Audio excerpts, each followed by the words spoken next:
digamos que você começou lá, foi em 2008. 2008. Seu primeiro pezinho no jornalismo. Sim. São 14 anos aí, né, de história. O que você lembra assim de impactante na sua história de 14 anos de jornalismo, de reportagem, que ainda está bem presente na sua memória? São vários casos, né? Mas eu acredito assim, algo que me marcou muito, né? Foi certa vez que eu tava lá na redação lá em Umuarama, né? E assim, eu não vou dizer que a gente se acostuma, a gente nunca se acostuma com situações tristes, situações difíceis, mas é que quando você está começando, parece que a tijolada é maior, né? Então, aí cheguei na cena de um acidente, tinha criança envolvida, então isso tudo sempre mexe muito com a gente, né?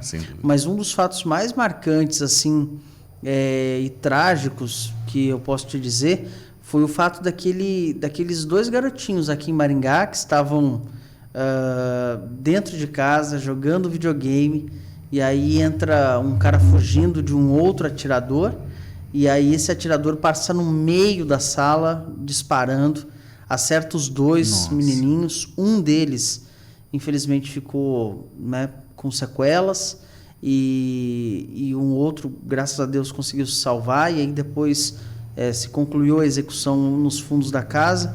Então aquilo ali me marcou muito, né? É um fato recente, na época eu estava na RPC, né? Recente que eu digo há alguns anos, e me marcou muito, porque, poxa, que sociedade é essa que a gente está vivendo, que nem dentro de casa os seus filhos têm segurança, né? Nem dentro da própria casa. Eles não estavam na rua. E mesmo que estivessem, o Estado tem o dever, né? A União tem o dever de garantir a segurança do cidadão, né? Porque a gente paga imposto para isso.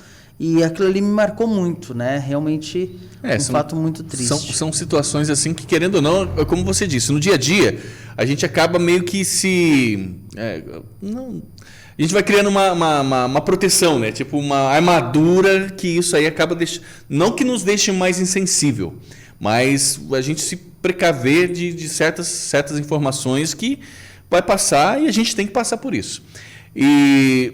Mas agora, um outro lado, uma reportagem que foi emocionante para você, que foi satisfatória, que você fala assim, nossa, eu consegui fazer isso, conseguimos através do nosso trabalho.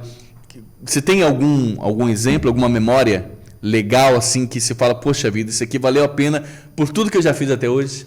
Valério, eu sempre digo assim que o jornalismo ele é muito pautado por essa premissa, né? Da gente levar uma história ao ar, da gente contar alguma coisa e depois a gente vê o resultado daquilo, né?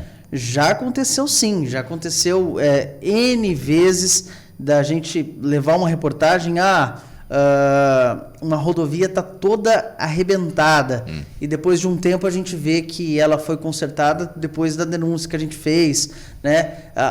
Em determinado município está sem ambulância, e aí daqui a pouco a gente vê que o pessoal resolve, surge uma ambulância lá. Então tem histórias assim, e isso é muito satisfatório quando isso acontece. A gente fica muito triste quando a gente leva uma história para o ar e a gente não tem uma resposta, mas não a gente, a sociedade, porque nós somos somente um veículo, uma ponte, exatamente, entre quem precisa ser ouvido e quem precisa escutar, né? Que tem a obrigação de escutar.